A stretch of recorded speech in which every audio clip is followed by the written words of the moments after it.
Hello guys and welcome to our AEW recap ups and downs. Piglet and I just watched another episode of Dynamite and you enjoyed it, didn't you? Yeah, it was a good time. So let's talk about it. First of all, of course, the big news all about this show was Shaquille O'Neal wrestling for the first time, actually getting involved in a wrestling match that wasn't a Battle Royal random appearance. And it always seems like a funny one. Shaquille O'Neal seems like someone who is bigger than pro wrestling. Pro wrestling will always be a bit of a niche form of entertainment. Hey, I love pro wrestling, but it always seems like to the American public or just the world at large, it's that other funny little sport or, well, entertainment that people enjoy. And Shaquille O'Neal has always felt like, you know, when I was younger, I had a neighbor who was a younger kid and they always wanted to play with me. And I was like, I'm too old to play with this little kid. But my mum was like, come on, you know, you should play with them. Yeah, they really look up to you. And that Shaquille O'Neal,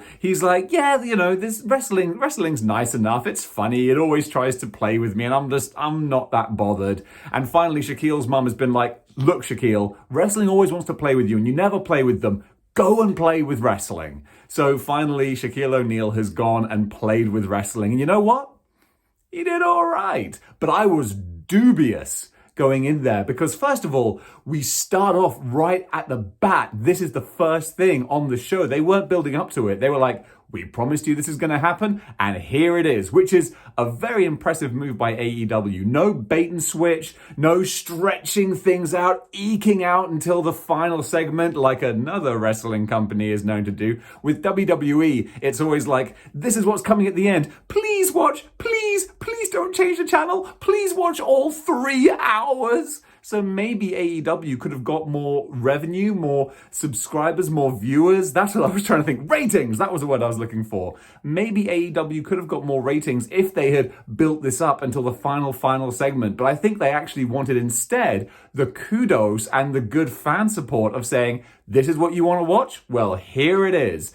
But they didn't start off with much pomp and circumstance, and that is what worried me, because there was no big build-up package, there was no huge firework display to signal this is it. It was just like, hey folks, it's Wednesday night, you know what that means, here's Shaquille O'Neal's match. And it was like, oh geez, do they have such little faith in this that they're like, okay, let's just do it and get it over with. That was my initial worry, and that was compounded when Shaquille O'Neal came out looking so bored, like he had just stepped out of bed in his tracky bottoms, tank top, and mismatched trainers. Like, this looked like it could not have been a lower priority to Shaq. And that made me think like, oh gosh, what is this going to look like? Because he just walked out looking like, all right, let's get this over with then. I was really dubious going in, and he was walking around as you know giants tend to do. That kind of, dare I even say, Great Khali kind of awkward sort of stepping, like you're worried, like, are your knees going to support you? I don't know Shaquille O'Neal. I know that he's a basketball player from the 90s. That's it. So I was like, can he do anything? Then the bell rang, and I was proven wrong. I was like, okay, he actually did like a little two-step, little shuffle. He was, you know, sauntering and jumping around, and I was like, already I'm impressed. That's actually a pretty good bar to set where I'm impressed by he can walk around like a normal person. Thumbs up. And then he actually went into doing some moves, or at least, you know, collar and elbow tie up, chops in the corner, and he looked decent. His facial expression didn't change. He is not a performer from what I can see. Some people, some celebrities, when they get into wrestling, they can take to it like a duck to water, so much as the moves might not be anything special, but they've got the facials, they've got the, yeah, come on, kind of thing. And that's what performers, actors can do really well, but sportsmen, not so much. And Shaquille O'Neal seemed very much like, oh, I'm here, let's go through these moves. He was very blank in his facial expressions, but the moves looked good. I mean, he is monstrously huge. He is a giant in every sense of the word. He dwarfed Cody Rhodes. And Cody, of course, sold like $1 million for his slaps and chops. So that looked great. And I give Shaquille O'Neal all the credit in the world for doing those basic moves perfectly competently. Then we got the women in, and I was really interested to see what Jade Cargill would be like, because honestly, when I first saw her, I was blown away, just in a kind of a jaw-dropping, oh my God, this lady is a goddess. Yeah, I got a crush on Jade Cargill. Why wouldn't you? She does. She just looks incredible. All credit in the world to her. She is like an alpha level athlete, human being. I'm sat here in my t-shirts and tracky bottoms. Well, that's standard ring gear, it would seem. But like, I'm blown away just by her look and physique. But I was always feeling like she was playing a confident person. A lot of people saw her promos and the way she carried herself, and they were like, oh, Jade seems like a natural. She seems so confident. Nah, I was thinking she seems like someone who is playing confident. And she does. She would strut and saunter and smirk, and it's like, do all these things that as an actor, I'm thinking, you're acting confident. You're not being confident. But she might get there because she is so green. First televised match in front of a crowd. I mean, oh my God, this was a success in that regard. But, the only sort of thing that I will say is there was nothing bad, but there was a lot to be improved upon. And similar for Red Velvet, who's had a little bit more experience, but is still so eager in the ring. It seems like she wants to rush through every spot, every move really, really fast. One piece of advice that Jake Roberts once said was, when you're having a match, if you think you're going too fast, if you think you're going too slow, I need to get that right. If you think you're going too slow, slow down. Because I guarantee you're going too fast. You're rushing. So slow down. And if you think you're going too slowly, slow down again, because you're still going too fast, I promise you. And that was very much what I felt was the case. Red Velvet was just racing through all these spots, and that's when mistakes happen. And it's lucky that no mistakes did. I'll also give Jade credit that she didn't have what I call happy feet, which is when someone is so green and nervous in the ring. They're stepping and pacing and moving really, really quickly, and their feet are going all over the place. Jade was solid in her base, and that looked great, and I will give her all the credit in the world for that. So as a starting point, they did perfectly adequately, which is all you need for your first ever match in front of a live audience on live television with Shaquille O'Neal. I would call that a win. And then finally, of course, the big spot of the match was Shaquille taking the huge bump through the two tables, the tables which time stood still when poor little Red Velvet was trying to set them up. You realize how small she is when you see how difficult it is just for her to maneuver these tables. But when she finally got them and Shaquille O'Neal went through them with the beautiful crossbody from Cody, that was fantastic. I thought that was a beautiful spot, incredible. That's going to get replayed so many times, and that was what this match was all about, was just getting those mainstream publicity replays, and they got it, and it looked fantastic. And Shaquille, I think because he's not a wrestler, he's not an actor, sold it simply by playing dead. And that was fine. That's all it had to be. He just lay there like he was fast asleep in a coma. No problem with that at all. And then they went straight to the finish, which someone in the production truck needs a slap around the face, because the two men were unconscious, immobile, inanimate objects on the floor. And Red Velvet is setting up in the ring for her spear. She's there. She's doing the Goldberg. She's doing the Rhino. She's like, come on, come on. Jade Cargill is facing with her back to Red Velvet. She slowly turns around. They lock eyes. Red Velvet charges for her, and the production truck cuts to a shot of the two inanimate sleeping wrestlers on the floor. And I was like, what are you doing? What? Where? Who is the director? Who said, okay, and cut away now? And then, of course, we flash back and, the spear has been hit and Red Velvet goes for the pin. If I was Red Velvet, I would be so mad. It's like, you missed my finish. Like, son of a... Luckily, that wasn't the finish. Jade Cargill kicks out. She hits a stunning looking... I just remember this being called the Implant Buster from Awesome Kong. I don't know the actual technical move name for it, but either way, she looked like a monster jacking up Red Velvet in front of her and holding her up there and then slamming her down. So in her victory, Jade Cargill looked money, baby. The way she then rolled her over and just hooked the leg and gave the bicep, I was like, okay, That's the confidence I want to see. So more of that. Jade Cargill can go far. And I will simply say for this segment, this was double thumbs up. Big win. I spent 10 minutes dissecting it, but there you go. I hope someone wants to listen to this. But that was a great opening for this show.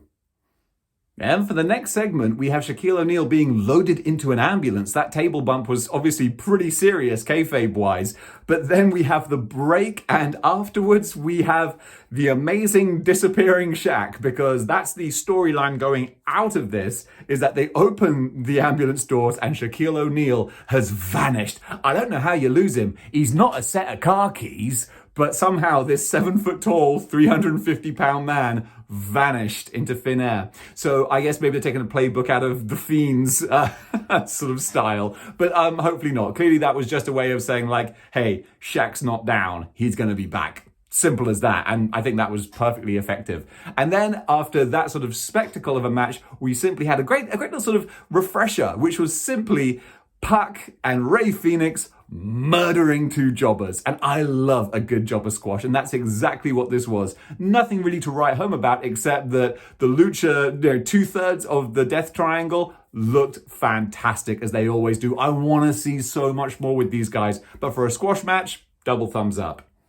Now we had the Inner Circle press conference, and the Inner Circle are always entertaining. Whether you like Chris Jericho for his politics or not is another story, but as a character on TV, absolutely fantastic. Never ceases to be anything short of entertaining. And MJF as well. I'm not going to tell you he's entertaining. You know he is. That's why he's in the position that he is. And this was another great Inner Circle segment. I love these town hall meetings where they just have random cameos. And that's the big thing about this show. The people that appear on this show is insane. And that's why I love AEW so much. It is a celebration of pro wrestling. Since I'm just thinking of it now, off the top of my head, roll call of the people on this show: Sting, Chris Jericho, Atsushi Onita, Aja Kong, Jon Moxley, Kenny Omega, Matt Hardy, Shaquille O'Neal, Cody Rhodes, J.J. Dillon, Arn Anderson, Tully Blanchard, The Revival, from wrestling's, it's such a cliche, but wrestling's past, present, and future all celebrated in this program. I love it so much. I adore AEW for that. It is a wrestling fans wrestling show. So going back to the round table, speaking of cameos, we had Conrad Thompson, aka Turkey Tits, according to MJF. Loved that. Then we had Eric Bischoff randomly pop up, and I love the Bish. I love Sleazy E. Whatever your opinion of him is, I think he's great. So just having him pop up there with a question was fantastic. The banter from Jericho and MJF is always great. MJF is so entertaining. Santana and Ortiz are fantastic as well. Anytime they pipe up, they are money. Then of course we get the Bucks out, and they cut an impassioned promo, and sometimes people say, oh, the Bucks aren't that great on promo, or they're bad at acting angry and but I thought they were very decent at there, actually. And MJF's lines about thinning hair and just, taking the piss out of the Bucks, I thought was really well done. And then of course we had the brawl, and what a great brawl this was. The Good Brothers coming out as well to further the little hints, little threads of that storyline there, because we know that's going to blow up eventually, but it's the journey, not so much the destination, that is so important.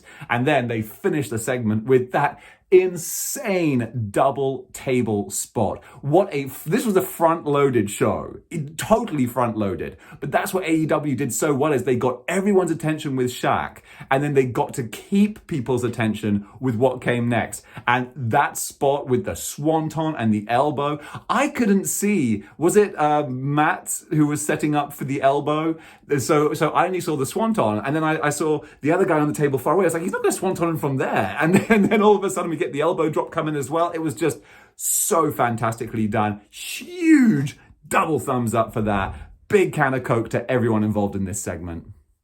As I alluded to earlier, we then had the deathmatch hype with Atsushi Onita. Atsushi, I apologize if I didn't quite pronounce that properly. I'm so glad that they name checked him though, because it was killing me seeing oh, that hardcore Japanese guy who wears the leather jacket and smokes, what was his name? And then thank goodness Excalibur said his name, Onita.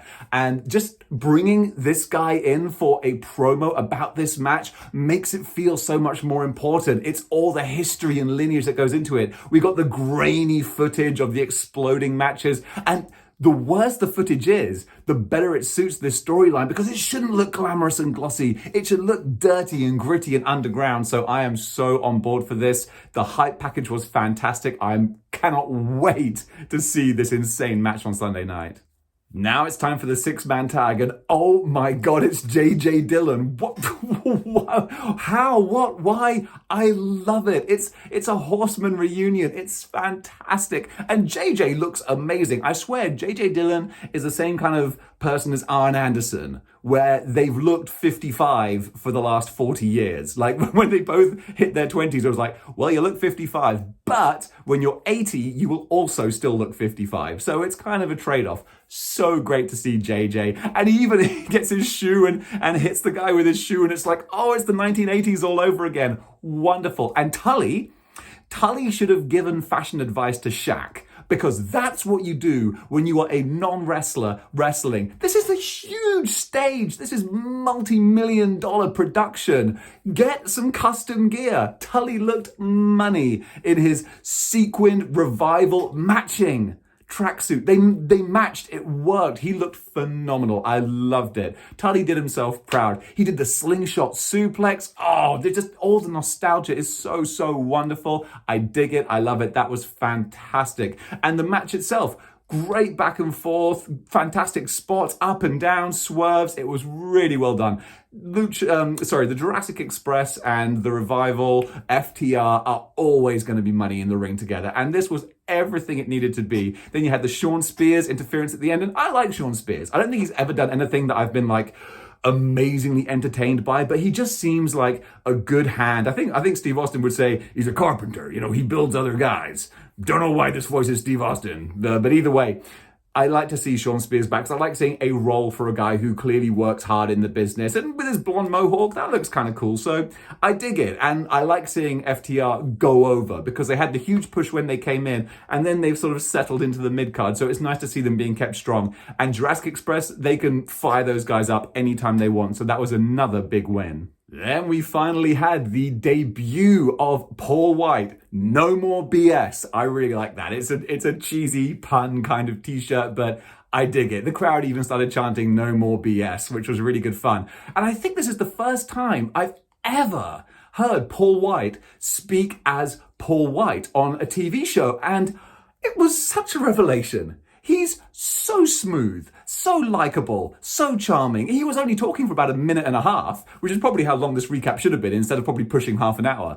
But hopefully you enjoy listening to this in the background or something. He was just effervescent in his performance and his delivery. He was so likable and chuckling and smiling and just enjoying himself, but also putting over this situation. It was wonderful. And I loved his line of, Tony, you knew me when I still had a full head of hair and a bright future.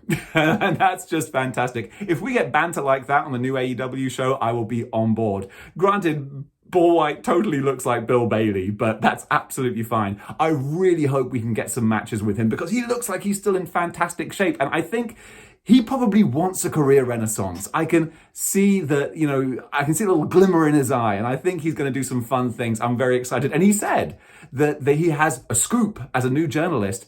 He has an announcement. There is going to be a huge signing, apparently, a Hall of Fame worthy signing that is announced this Sunday. So what's that going to be? Who knows? I can't even speculate. I'm thinking, I don't know.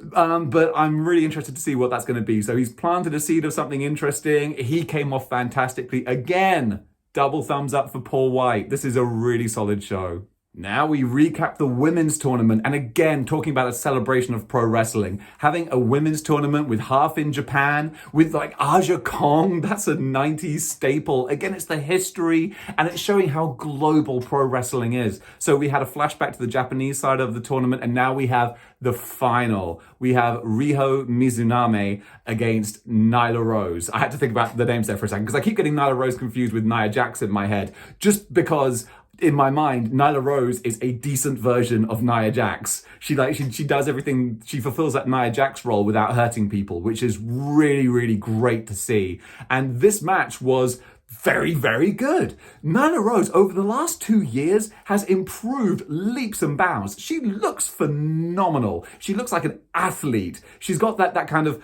and I'm saying this in a nice way, she's got that kind of Vader size, where she is a huge, big monster, but she's athletic as well. She looks beautiful. I'm a huge Nyla Rose fan. And Riho Mizunami looks like every classic badass Japanese women's wrestler you've seen, where she just looks like she doesn't have time for all this girly stuff because she's too busy murdering people with her strikes. And totally, when she came out with her robe and her blonde hair, I was thinking, it's Kazuchika Okada. It's the female Okada. And this was a fun match starting off, and I felt like almost Nyla was selling too much. There was a few bits where we had some hot dogging and grandstanding from Mizunami, and it's like, this is a little bit too much. I could feel like this was her first time on this kind of national, international live TV stage, and she was like, I am gonna get myself over. And she did. She was doing this miming rope walk, which was bonkers and fun, but I felt it was too much because at the same time, Nyla Rose is just like selling a couple of chops in the corner like she's been shot. And it's like, come on, you got to just even this out a little bit better. But then the match kicks into high gear, and Nyla is just fantastic with the power moves and taking the moves as well. And then finally, we finish with Riho winning, and it's a fantastic match. What a great end to that tournament, setting up Sunday's match with Hikaru Shida, who was at ringside. And the finish, the ending little epilogue to this was kind of fun, with Shida coming in, presenting her with the trophy, shaking her hand, and then they both just start exchanging forearms because, as wrestling has taught us, Japanese female wrestlers are bonkers and they love to just fight each other.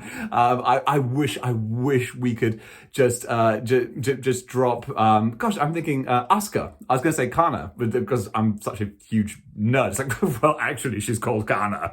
But Asuka, I wish we could have Asuka in amongst all of this. That would be so much fun. But Hikaru Shida, she looked so beautiful in her white trouser suit. Just, enough of that. But yeah, the two started exchanging forearms, and Shida knocks her down. It's like, bring it on this Sunday. I'm very excited to see this match. Now, to round out sort of the first 3 quarters of the show, the heavily laden first 3 quarters, we have Sting come out, and it's the same segment we've had pretty much every week for the last 4 months now. And don't get me wrong, I love Sting. I love Team Taz. I enjoy Darby Allin. I think this whole angle is great. It's just, it's been stretched out for a long time. This was exactly the same. You can paint by numbers. Sting comes out, does some talking. Team Taz come out. They do some talking. They start fighting. Darby Allin runs out. They clean house.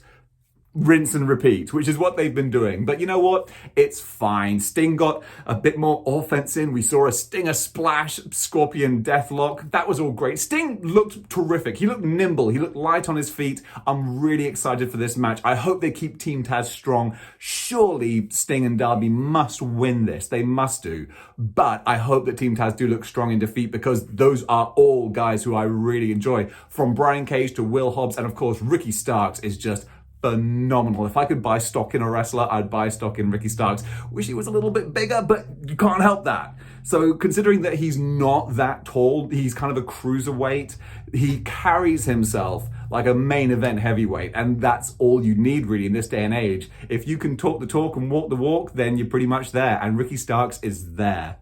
Now, this is where the show kind of peters out a little bit. It's not a bad finish, but it's just the front 3 quarters were so heavily loaded. The last quarter was like, yeah, it was there, but it was nothing really to write home about. We had Max Caster against 10 for a spot in the Face of the Revolution ladder match, and they had a perfectly adequate back and forth. Max Caster is great on the mic as well. I felt the Lady Gaga dog walker joke was a bit of a low blow, but fortunately that guy is going to be all right, so that's okay.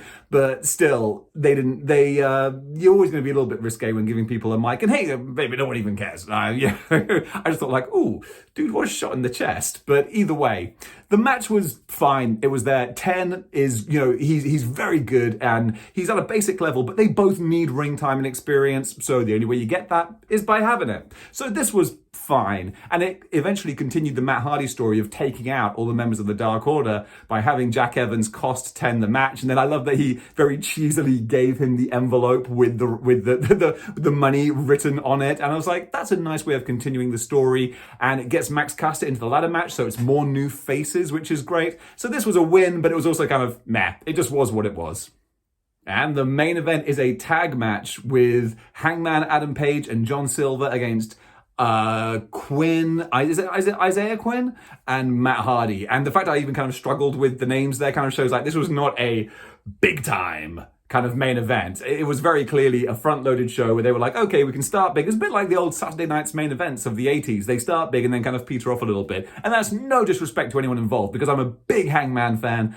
Johnny Hungy, I'm a huge fan of. Matt Hardy is a veteran who's okay. And Quinn is very competent in the ring and I'd like to see more of him as we go. And this match was perfectly fine. And again, Hangman just looks great. He's AEW's ace in the hole. He's going to be used later and he's going to be a big star. In the meantime, he's having this feud with Matt, which is fine. I'm looking forward to the match at the pay-per-view. I'm sure it'll be fun. Hopefully it'll be a great showcase for Hangman. As this match was, Hangman and Silver get the victory and then Hardy attacks them. Hardy gets himself over very well with the promo and then it all ends with a huge schmoz. Everyone involved in the tag team battle royal comes out. They brawl. We're out of time, folks. And that was the end of AEW. A really strong go-home episode for the pay-per-view. I thoroughly enjoyed it. All I would say is it's a shame that they didn't dedicate any more time to the actual main event with Moxley and Omega. Being the go-home show, I would have loved to have seen them actually appear on the show rather than just having a highlights package. The highlights package with Onita was fantastic. I loved that, but I wanted to see some more hype going into the match this Sunday. So that was the only sort of down point I would say. Everything else gets a double thumbs up, even if it did peter off a bit at the end. It was still a really solid show. So much great talent in AEW. I'm really excited to see where we go from here. And folks, that was 30 minutes spent talking about a 2-hour show. Not bad going. If you made it this far, then I thank you for watching. And until next time, keep displaying miscellaneous behavior. I just gotta work on that sign off.